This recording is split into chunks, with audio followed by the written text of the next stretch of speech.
Back. দেখুন কিভাবে একটা Modi go back, Modi go back.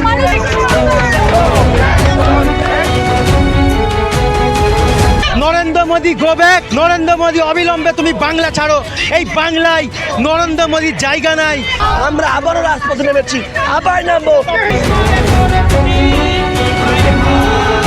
এই যে পশ্চিম বাংলার মানুষকে এইভাবে হ্যারাস করা হচ্ছে, এই প্রধানমন্ত্রীকে আমরা ধিক্কার জানাই। বাংলায় এসে ভোট প্রচার করার সময় আছে আপনাদের, কিন্তু বাংলা বাঙালি যখন আতঙ্কের মধ্যে রয়েছে, বাংলা বাঙালি যখন মারা যাচ্ছে এই এসআইআর এর কারণে, আত্মহত্যা করছে, তখন আপনারা নীরব দর্শকের মতো দেখেন। বাংলার নাগরিকের দিকে না তাকিয়ে তারা রাজনৈতিক ফায়দার জন্য, রাজনৈতিক সিদ্ধি সাধ্য করার জন্য তারা এইভাবে প্রয়াস চালাচ্ছে।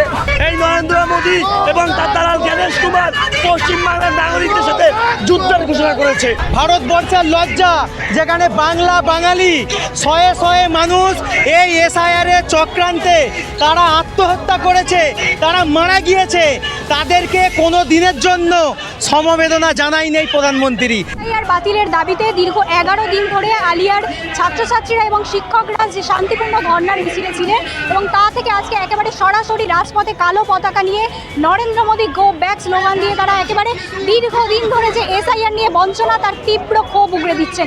আন্দোলনকারীরা কি বলছেন সরাসরি জানাবো প্রতিবেদনে। কলকাতায় আসছেন আর আপনারা সেখানে গো ব্যাক স্লোগান দিচ্ছেন। তার কারণ যেই প্রধানমন্ত্রী, এই ভারতবর্ষের লজ্জা, ভারতবর্ষের লজ্জা, যেখানে বাংলা বাঙালি শয়ে শয়ে মানুষ এই এসআইআর এর চক্রান্তে তারা আত্মহত্যা করেছে, তারা মারা গিয়েছে, তাদেরকে কোনো দিনের জন্য সমবেদনা জানাই নেই প্রধানমন্ত্রী। তাই এই প্রধানমন্ত্রীকে আমরা ধিক্কার জানাই। বাংলায় এসে ভোট প্রচার করার সময় আছে আপনাদের, কিন্তু বাংলা বাঙালি যখন আতঙ্কের মধ্যে রয়েছে, বাংলা বাঙালি যখন মারা যাচ্ছে এই এসআইআর এর কারণে, আত্মহত্যা করছে, তখন আপনারা নীরব দর্শকের মতো দেখেন। এটা ভারতবর্ষের প্রধানমন্ত্রী হিসেবে লজ্জা। তাই আমরা এই 7 পয়েন্টের এখান থেকে আমরা স্লোগান তুলছি, নরেন্দ্র মোদী গো ব্যাক, নরেন্দ্র মোদী অবিলম্বে তুমি বাংলা ছাড়ো। এই বাংলায় নরেন্দ্র মোদীর জায়গা নাই, এবং নরেন্দ্র মোদী নির্বাচন কমিশন যোগ সাজসভাবে বাঙালিকে হত্যা করেছে। তাই বাঙালি হত্যাকারী প্রধানমন্ত্রী এই ভারতবর্ষের কলঙ্ক, বাংলায় তার ঠাঁই নাই। বাংলা থেকে অবিলম্বে তাকে বাংলা ছাড়তে হবে, না হলে আমরা আরও বৃহত্তম আন্দোলনে মাঠে নামবো। আমরা বারবার দেখছি যে সংখ্যালঘুরা যখনই এসআইআর বাতিল করার দাবি নিয়ে কোনো আন্দোলন, কোনো কর্মসূচি নিচ্ছেন, তখন আরএসএস পন্থী কিছু মানুষজন তারা সবসময় দাবি করছেন যে মুসলিমরা এসআইআরে বেশি ভয় পাচ্ছে, কারণ মুসলিমরা বাংলাদেশি, এদেরকে আগে বের করে দেয়। আপনি ডিলেট যে হয়েছে এসআইআর এর নাম, তাতে দেখুন বেশিরভাগ হিন্দু সম্প্রদায়, এবং আন্ডার অ্যাডজুডিকেশনের মধ্যে হিন্দু সম্প্রদায়েরও লোক বেশি রয়েছে। এখন কথা হচ্ছে সাধারণ মানুষ, খেটে খাওয়া মানুষ, কর্মজীবী মানুষ, শ্রমজীবী মানুষ, সেটা হিন্দু মুসলমান নির্বিশেষে সকলেই কিন্তু এই এসআইআরতে জালে ফেঁসে গেছে, এবং আগামীতে তাদের নাগরিকত্ব হারাতে চলেছে। আর আপনি বলছেন মুসলিম কমিউনিটি মাঠে নেমেছে। আপনি ক্যামেরা ঘোরান, এখানে শুধু মুসলিম আছে নাকি সমস্ত সম্প্রদায় আছে আপনি দেখে নিন। কিন্তু আমি কলকাতা পুলিশকে বলবো, যেখানে নরেন্দ্র মোদী এসেছে পুরো রাস্তা ব্লক করে আপনি স্বাগত জানাচ্ছেন, আর এখানে আপনাদের বাড়ির স্ত্রীদেরও নাম বাদ গিয়েছে। দেখুন আজকে নরেন্দ্র মোদী এসেছে, যার হাতে 400-র অধিক আমার ভাইয়ের রক্তে রঞ্জিত, যার হাত প্রায় বিএলও থেকে শুরু করে এসআইআর আতঙ্কে প্রায় 400-র অধিক মানুষ মারা গেছে।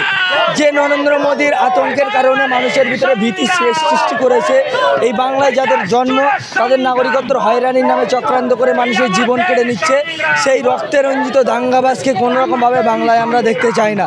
ওই জন্য আমরা এখানে মোদী গো ব্যাক স্লোগান দিচ্ছি, যাতে করে এই দাঙ্গাবাজ মোদী অতি দ্রুত বাংলা থেকে চলে যায়। এটা আমাদের মূল দাবি। মোদীর এই বাংলায় কোনো ঠাঁই নেই, মোদীকে আমরা এই বাংলায় দেখতে চাই না। মোদী এবং নির্বাচন কমিশনের যে চক্রান্ত, আপনারা বলতে চাইছেন যে প্রায় পরিকল্পিতভাবে ভোটাধিকার কেড়ে নেওয়া হচ্ছে। একদমই, আপনারা পূর্বে থেকে জানবেন, গুজরাট দাঙ্গা থেকে শুরু করে ওয়াকফ অ্যামেন্ডমেন্ট বিল থেকে শুরু করে বিভিন্ন সময় এই সরকার জাতিভেদ করতে চেয়েছে। হিন্দু মুসলিম কখনো অন্য ধর্মের সঙ্গে বিভেদ লাগিয়ে তারা রাজনৈতিক ফায়দা নেওয়ার চেষ্টা করেছে, কিন্তু সংবিধান প্রেমী আপামর বাংলা তথা দেশের জনগণ তারা সেটা বুঝতে পেরে তাদের সেই চক্রান্তকে নস্যাৎ করে দিয়েছে।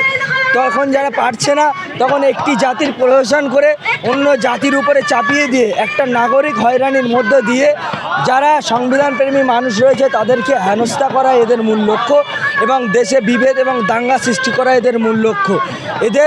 এরা যে ক্ষমতার আসীন হয়েছে জনগণের সেবা করার জন্য, আলটিমেট তারা জনগণের সেবা করার জন্য নয়, জনগণকে শোষণ করে পুঁজিপতিদের ফায়দা করার জন্য এরা শোষণে বসেছে, শোষণ করতে বসেছে, শাসন করতে বসেনি। তাই এই সমস্ত অপদার্থ দাঙ্গাবাজ রক্তে রঞ্জিত যাদের হাত রয়েছে তাদেরকে আমরা বাংলায় কোনোভাবে ঠাঁই দেব না। বাংলার আপামর জনগণকে সাথে নিয়ে আমরা গণতান্ত্রিক প্রক্রিয়ায় আমরা আন্দোলন চালিয়ে যাব। এই সমস্ত দাঙ্গাবাজদের জন্য আমরা 1 ইঞ্চি বাংলার জায়গা ছাড়ব না। দেখুন, এতদিন ধরে আমরা চুপচাপ ছিলাম, শান্তিপূর্ণ মিছিল করছি, ঠিক আছে, কিন্তু কোনো ফল হচ্ছে না, আমাদের কোনো কথাই শুনছে না, ওরা বুঝতেই চাইছে না। কারণ আমরা এই বাংলায় বাস করছি, যে লজিক্যাল ডিসক্রিপেন্সির নামে যে এটা করা হচ্ছে আমাদের সঙ্গে, যেটা করা হচ্ছে সেটা তো কোনো লজিকই খুঁজে পাচ্ছি না আমরা।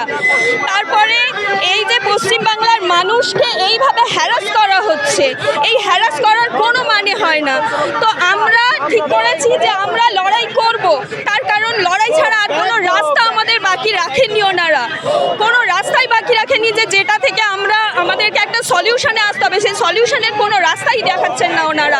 ডেটের পর ডেট দিয়ে যাচ্ছেন আর একটার পর একটা নিয়ম বের করে সেখানে হ্যারাস করছেন, যে নিয়মের কোনো অস্তিত্বই নেই, সেরকম নিয়ম দিয়ে আমাদেরকে হ্যারাস করছেন। এটা তো আমরা মেনে নিতে পারি না দেশবাসী। হ্যাঁ, আমার কোনো প্রবলেম নেই, আমার ফ্যামিলির কোনো প্রবলেম নেই, কিন্তু এই রাজ্যবাসীর তো প্রবলেম আছে, রাজ্যের প্রচুর মানুষের প্রবলেম আছে, সেটা আমরা কিছুতেই মেনে নিতে পারি না। কারণ কেউ আমাদের প্রতিবেশী, কেউ আমাদের বন্ধু এবং রাজ্যবাসী, আমরা একসাথে এই রাজ্যে বাস করি। সেই জায়গায় দাঁড়িয়ে রাজ্যবাসীর এরকম হ্যারাসমেন্ট আমরা মেনে নিতে পারবো না কোনোভাবেই।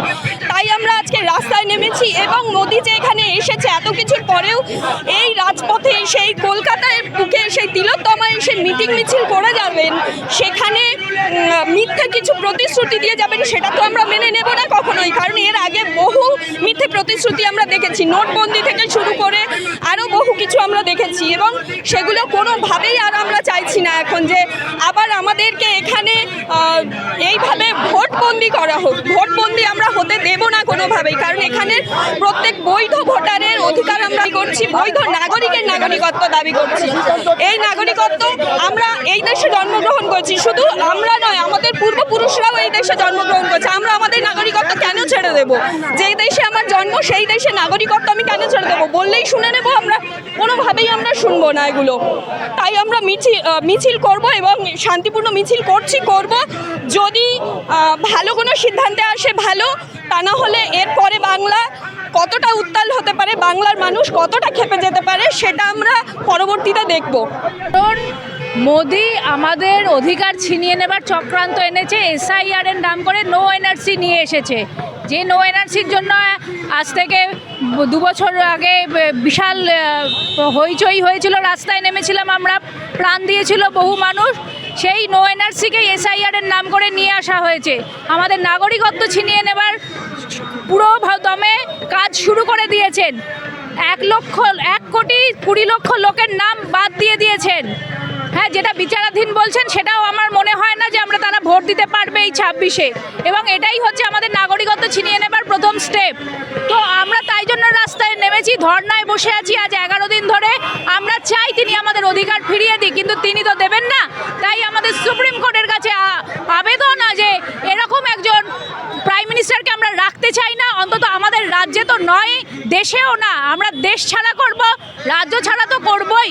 এবারেও ওনাকে আমরা ভোটে আসতে দেবো না। উনি যে নোংরা রাজনীতি খেলে যাচ্ছেন আমাদের সাথে, তার প্রতিবাদে আমরা 11 দিন কেন অনির্দিষ্টকালের জন্য ধর্নায় বসে থাকবো, যতক্ষণ না আমাদের দাবি পূরণ হচ্ছে।